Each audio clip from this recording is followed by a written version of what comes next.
Bonjour tout le monde, morning brief du 27 avril 2018.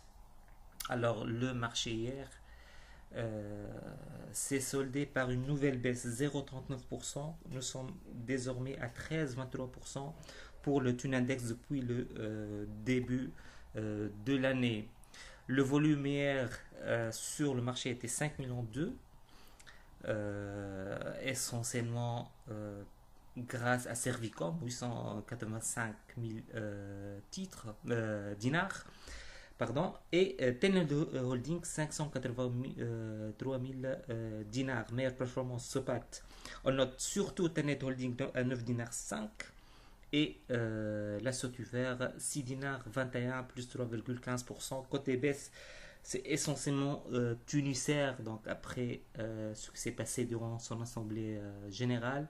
Donc le titre il est à 550 millim.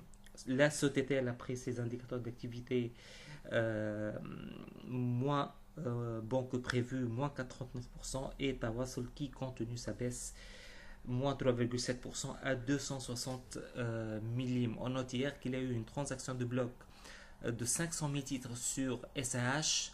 Il s'agit d'une opération étranger-étranger, donc vente et achat de la part d'investisseurs étrangers, comme on l'a vu hier concernant les mouvements de ces investisseurs sur la place de Tunis.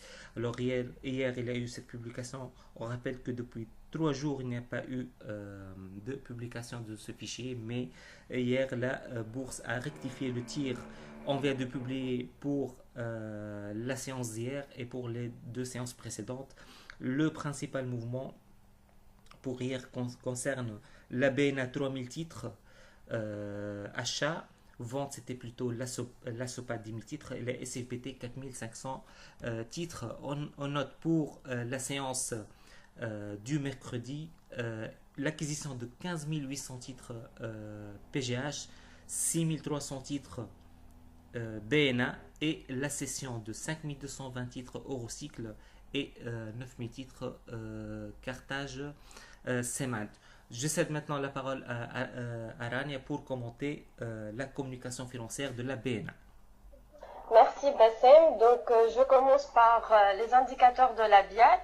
Le leader du secteur bancaire tunisien affiche au terme de ce T1 un produit net bancaire en progression de 18,1% à 180 millions de dinars. Cette croissance provient essentiellement de la marge d'intérêt qui a marqué une hausse de 28,6% à 97,157 millions de dinars, boostée par un contexte de taux extrêmement favorable. Les activités de marché affichent également une amélioration de 11,6% en glissement annuel. Les charges opératoires de la banque ont fortement augmenté pour absorber 47,8% du produit net bancaire. Durant ces 3 premiers mois de l'année 2018, la banque était incapable d'améliorer ses parts de marché comparées à la fin de l'année 2017. BIAT a vu ses ressources décliner de 4% et ses crédits maigrir de 2,5%. Ce faux pas était attendu au vu de la croissance spectaculaire enregistrée au T4 2017. Ainsi, le ratio dépôt sur crédit a perdu près de 200 points de base, mais reste confortable à 111%. BIAT est à alléger puisque le titre est devenu très cher à nos yeux. Alors, en ce qui concerne la communication financière de BNA, les principaux points discutés sont les projections du management pour l'année 2020 et le détail de son plan de transformation. La banque s'attend à un taux de contentieux de 11% et un taux de couverture de 72% à la fin de l'année 2020, contre un niveau actuel de 18,36% et 53% respectivement.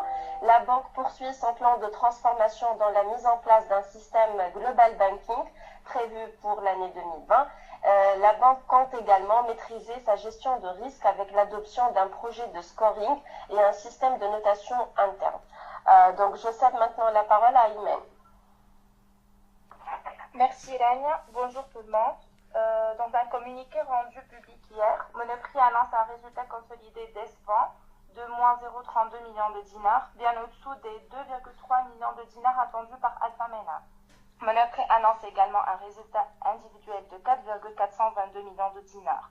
Le communiqué n'a pas évoqué la question du dividende. sachant que nous ne prévoyons pas la distribution de bénéfices en 2017. Nous sommes à alléger avec un target price de 10,5 dinars. Merci. Je cède la parole à Bassem. Merci Imen, merci Rania. En fait, il nous reste quelques actualités à commenter. Donc, à commencer par Unimed. Donc, Unimed, dans un communiqué de presse, elle a annoncé hier que son résultat net pour l'année 2017 est de 12 millions 5. Nous sommes, c'est presque en ligne avec nos attentes. Nous sommes à 12 millions 2. Elle a annoncé également un dividende de 235 millions par action. Par contre, le dividende, c'est inférieur à nos attentes, puisque notre modèle tablait sur 300 millions par action. En tout cas, nous restons à léger avec un léger potentiel de 1,85% pour Unimed. Pour Naql, donc elle vient de publier un communiqué concernant son contrat de liquidité. Donc ce contrat il est arrivé à échéance après son entrée en vigueur le 24 avril 2017. Il était composé de 200 000 titres et 2,8 millions de liquidités. À la fin de ce contrat, il est plutôt composé de 446 364 titres, donc il a eu vraiment un effort d'acquisition, et seulement 313 000 dinars de liquidité. Ce contrat a été renouvelé, donc il est désormais à 300 000 titres et 3 millions de liquidité. Donc normalement, ça devrait améliorer le cours du titre sur le marché, étant donné donc les difficultés actuelles du secteur. Il y a également les chiffres d'Electrostar, alors des chiffres tout simplement catastrophiques, moins 53% au niveau du chiffre d'affaires, 7 millions 7 de chiffre d'affaires contre 16 millions 5 l'année dernière. On note surtout qu'il y a un recul de la dette grâce à l'escompte commercial, donc qui est baissé de 33 millions de dinars au premier trimestre 2017 à 15 millions 9 au cours du premier trimestre 2018. On était à 20 millions de dinars au cours ou bien à la fin de l'année 2017. Donc c'est une baisse essentielle, mais la société reste quand même extrêmement endettée, à 86 millions de dinars de dettes et d'engagements bancaires. Donc c'est vraiment une situation très très difficile pour Electrostar, qui se justifie par les restrictions imposées par la Banque centrale en matière d'importation de produits d'électroménager. Il y a également le communiqué de Tunisray. Alors Tunisray qui affiche un résultat de 12 millions 8.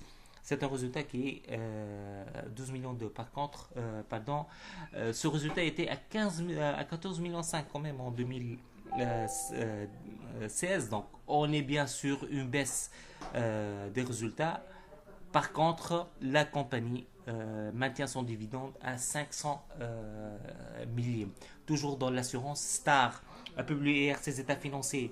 Alors là, le résultat, on connaît tout le monde, on est à 7 millions de dinars. Par contre, on a eu quand même une explication pour cette baisse et la dégradation de la performance technique. En fait, il s'agit de l'application de la circulaire du CGA. Cette circulaire porte numéro 24-2017 du 20 mars 2017, portant sur la méthode de détermination des provisions sur créances sur les assurés et les intermédiaires d'assurance. Alors, comment ça se calcule? Pour les créances sur les assurés, les créances qui datent de 2 ans et plus, donc ils doivent être provisionnés à hauteur de 100%. 2016, donc c'est-à-dire qui remonte à une année, c'est 20%, et 2017, bien sûr l'année en cours, il n'y a pas de provision. Par contre, les créances sur les intermédiaires, à savoir les agents et les courtiers, s'il s'agit d'une dette qui date de 3 années, c'est une provision intégrale. 2 années, c'est 60%. Une année, c'est 40%. Et l'année en cours, c'est 10%. Alors, le coût total de ces provisions pour le seul exercice pour le seul exercice 2000 pour le seul exercice 2017, il est de 5 millions de dinars, sachant que le montant total de ces créances est de 248 millions de dinars. Bien sûr, c'est un montant extrêmement important. Nous pensons que ces dettes proviennent essentiellement des entreprises publiques et on sait que la Star est la compagnie qui est la plus exposée à ce genre de business. Donc, ça représente en quelque part 2,5% de ses créances. Donc, dorénavant, on doit tenir compte de ça. C'est un coût qui doit être supporté par les différentes compagnies d'assurance et pas seulement la Star.